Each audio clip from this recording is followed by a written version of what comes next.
Hi ಎಲ್ರಿಗೂ ನಮಸ್ಕಾರ. ನಾನು ಸಪ್ತಮಿ. ಇವತ್ತು ಒಂದು ಮಾಸ್ ಸಿನಿಮಾದ ರಿವ್ಯೂ ಜೊತೆ ನಾನಿವತ್ತು ಬಂದಿದ್ದೀನಿ. ಮೋಸ್ಟ್ಲಿ ಎಲ್ಲರಿಗೂ ಗೊತ್ತಿರುತ್ತೆ ಸಿನಿಮಾ ಯಾವುದು ಅಂತ. ಸಿನಿಮಾದ ಹೆಸರು ಪೇಪೆ. ಇದು directed by Shrilesh S Nair. Vinay Rajkumar ಅವರು ಮೇನ್ ಲೀಡಾಗಿ ಕಾಣಿಸ್ಕೊಂಡಿರುವ ಸಿನಿಮಾ. ಇನ್ನು ವಿನಯ್ ರಾಜ್ಕುಮಾರ್ ಅವರು ಮೊದಲಿಂದಾನು ಒಂದು ಡಿಫ್ರೆಂಟ್ ಸ್ಕ್ರಿಪ್ಟ್ನ ಆಯ್ಕೆ ಮಾಡಿಕೊಂಡು ಬಂದಿದ್ದಾರೆ. ಸಿದ್ಧಾರ್ಥ್ ಸಿನಿಮಾದಿಂದ ಹಿಡಿದು ರೀಸೆಂಟಾಗಿ ಬಂದಂತಹ ಒಂದು ಸರಳ ಪ್ರೇಮ ಕಥೆಯ ತನಕ ಒಂದು ಡಿಫ್ರೆಂಟ್ ಕತೆಗಳನ್ನ ಆರಿಸ್ಕೊಂಡು ಬಂದಿದ್ದಾರೆ ಅಂದರೆ ತಪ್ಪಾಗಲ್ಲ. For the first time Vinay Rajkumar ಅವರು ಸಖತ್ ಮಾಸ್ ಆಗಿ ಕಾಣಿಸ್ಕೊಂಡಿರೋ ಸಿನಿಮಾ. ಆ್ಯಂಡ್ ನನ್ನ ಪ್ರಕಾರ ಅದೇ ರೀಸನ್ಗೆ ಪೇಪೆ ಸಿನಿಮಾಗೆ ಎಕ್ಸ್ಪೆಕ್ಟೇಷನ್ ಜಾಸ್ತಿ ಆಯಿತು ಅಂದರೆ ತಪ್ಪಾಗಲ್ಲ.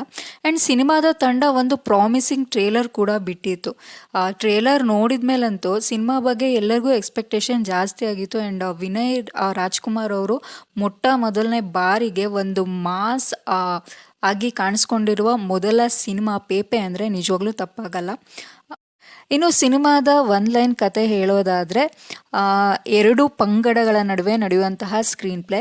ಒಂದು ಕಡೆ ಪ್ರಬಲ ಮತ್ತು ಮೇಲ್ವರ್ಗದವರು, ಇನ್ನೊಂದು ಕಡೆ ಆ ಪ್ರದೇಶಕ್ಕೆ ವಲಸೆ ಬಂದಂತಹ ದೀನದಲಿತರು. ಸೊ ಕತೆ ಅಂದರೆ ಎಲ್ಲೋ ಕೇಳಿದ್ದೀವಿ, ನಾರ್ಮಲ್ ಕತೆ ಅಂತ ಅನಿಸುತ್ತೆ. ಅಂದರೆ ಜಾತಿ ಮತ್ತು ವರ್ಗದ ಸಂಘರ್ಷ, ಭೇದ ಭಾವ, ತಲೆಮಾರುಗಳಿಂದ ಸಾಧಿಸ್ಕೊಂಡು ಬಂದಂತಹ ದ್ವೇಷದ ಕತೆ, ಅದೆಲ್ಲನೂ ಈ ಸಿನಿಮಾದಲ್ಲಿ ತೋರಿಸಿದ್ದಾರೆ. ಎಲ್ಲ ಸಸ್ಪೆನ್ಸ್ನು ಒಟ್ಟಿಗೆ ರಿವೀಲ್ ಮಾಡ್ದೇನೆ ಹಂತವಾಗಿ ರಿವೀಲ್ ಮಾಡೋಕ್ಕೆ ಟ್ರೈ ಮಾಡಿದ್ದಾರೆ. ಇನ್ನು ಸಿನಿಮಾದ ಪಾಸಿಟಿವ್ ಹೇಳೋದಾದರೆ ಅದು ವಿನಯ್ ರಾಜ್ಕುಮಾರ್ ಅವರ ಆ್ಯಕ್ಟಿಂಗ್. ನಿಜವಾಗ್ಲೂ ಫಾರ್ ದಿ ಫಸ್ಟ್ ಟೈಮ್ ಒಂದು ಮಾಸ್ ಲುಕ್ಕಲ್ಲಿ ಅವ್ರನ್ನ ನಾವು ನೋಡಿದ್ದು.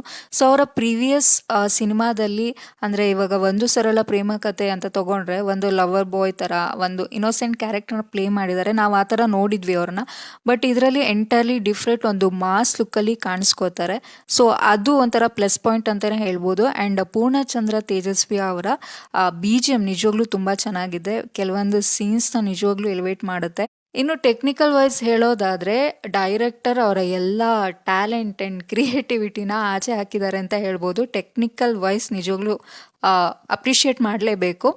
ಆ್ಯಂಡ್ ಇನ್ನು ಸಿನಿಮಾದ ನೆಗೆಟಿವ್ಸ್ ಹೇಳೋದಾದರೆ ಒಂದೊಂದು ಕಡೆ ಸಿನಿಮಾ ತುಂಬ ಲ್ಯಾಗ್ ಅನಿಸ್ತು. ಆ್ಯಂಡ್ ಹೊಡಿ ಬಡಿ ಕಡಿ ಸೀನ್ ತುಂಬ ಜಾಸ್ತಿ ಇದೆ. ಆ್ಯಂಡ್ ಒಂದಿಷ್ಟು ಕ್ಯಾರೆಕ್ಟರ್ಸ್ನ ಇಂಟ್ರಡ್ಯೂಸ್ ಮಾಡ್ತಾರೆ. ಆ್ಯಂಡ್ ಕೆಲವು ಕ್ಯಾರೆಕ್ಟರ್ಸ್ ಮಾತ್ರ ಕೊನೆ ತನಕ ಜೀವಂತವಾಗಿ ಉಳಿಯುತ್ತೆ. ಆ್ಯಂಡ್ ಇನ್ನು ಉಳಿದಿದ್ದ ಕ್ಯಾರೆಕ್ಟರ್ಸ್ ಹಂಗೆ ನೆಗ್ಲೆಕ್ಟ್ ಮಾಡಿಬಿಟ್ರು ಎಲ್ಲಿ ಹೋಯ್ತು ಅಂತಲೇ ಗೊತ್ತಾಗಲ್ಲ. ಅಂದರೆ ಅಷ್ಟು ಇಂಪಾರ್ಟೆನ್ಸ್ ಕೊಟ್ಟಿಲ್ಲ ಕೆಲವೊಂದು ಕ್ಯಾರೆಕ್ಟರ್ಸ್ಗೆ. ಆ್ಯಂಡ್ ಫ್ಯಾಮಿಲಿ ಜೊತೆ ಕೂತು ನೋಡ್ಬೋದು ಈ ಸಿನಿಮಾನ ಅಂತ ನಾನು ಹೇಳಲ್ಲ. ಆ್ಯಕ್ಷನ್ ಮೂವಿ ಇಷ್ಟಪಡೋರು ಆ್ಯಂಡ್ ವಿನಯ್ ರಾಜ್ಕುಮಾರ್ ಅವರು ಒಂದು ಮಾಸ್ ಲುಕ್ಕಲ್ಲಿ ಫಾರ್ ದಿ ಫಸ್ಟ್ ಟೈಮ್ ಕಾಣಿಸ್ಕೊಂಡಿದ್ದಾರೆ ಅಲ್ವಾ. ಸೊ ಅವ್ರನ್ನ ಈ ಥರ ನೋಡೋಕ್ಕೆ ಇಷ್ಟಪಡೋರಿಗೆ ಈ ಸಿನಿಮಾ ಇಷ್ಟ ಆಗುತ್ತೆ. ಆ್ಯಂಡ್ ಇನ್ನೊಂದು ವಿಷಯ ಏನಪ್ಪ ಅಂದರೆ ಈ ಜಾತಿ ಭೇದ ಭಾವ ಆ್ಯಂಡ್ ಒಂದಿಷ್ಟು ಗೊಡ್ಡು ಸಂಪ್ರದಾಯಗಳ ಬಗ್ಗೆ ಪ್ರಶ್ನೆ ಮಾಡುವಂತಹ ಒಂದು ಕೆಲಸನ ಈ ಸಿನಿಮಾ ಮಾಡಿದೆ. ವಿತ್ ಅ ಪಾಸಿಟಿವ್ ಒಂದು ಒಳ್ಳೆ ಸೋಷಿಯಲ್ ಮೆಸೇಜ್ ಅಂತಲೇ ಹೇಳ್ಬೋದು. ಆಕ್ಷನ್ ಫಿಲ್ಮ್ಸ್ನ ಇಷ್ಟಪಡೋರು ಆ್ಯಂಡ್ ವಿನಯ್ ರಾಜ್ಕುಮಾರ್ ಅವ್ರನ್ನ ಈ ಥರ ಲುಕ್ಕಲ್ಲಿ ನೋಡೋಕ್ಕೆ ಇಷ್ಟಪಡೋರಿಗೆ ಈ ಸಿನಿಮಾ ಇಷ್ಟ ಆಗುತ್ತೆ. ಆ್ಯಂಡ್ ಆ್ಯಕ್ಷನ್ ಕೊರಿಯೋಗ್ರಫಿ ನಿಜವಾಗ್ಲೂ ಚೆನ್ನಾಗಿದೆ. ಒಳ್ಳೆ ಪ್ರಯತ್ನ ಕನ್ನಡ ಸಿನಿಮಾ. ಸೊ ಥಿಯೇಟರ್ಗೆ ಹೋಗಿ ನೋಡಿ. ಆ್ಯಂಡ್ ರಿವ್ಯೂ ಇಷ್ಟ ಆದರೆ ಪ್ಲೀಸ್ ಸಬ್ಸ್ಕ್ರೈಬ್ ಮಾಡಿಕೊಂಡು ಸಪೋರ್ಟ್ ಮಾಡೋದನ್ನು ಮರಿಬೇಡಿ.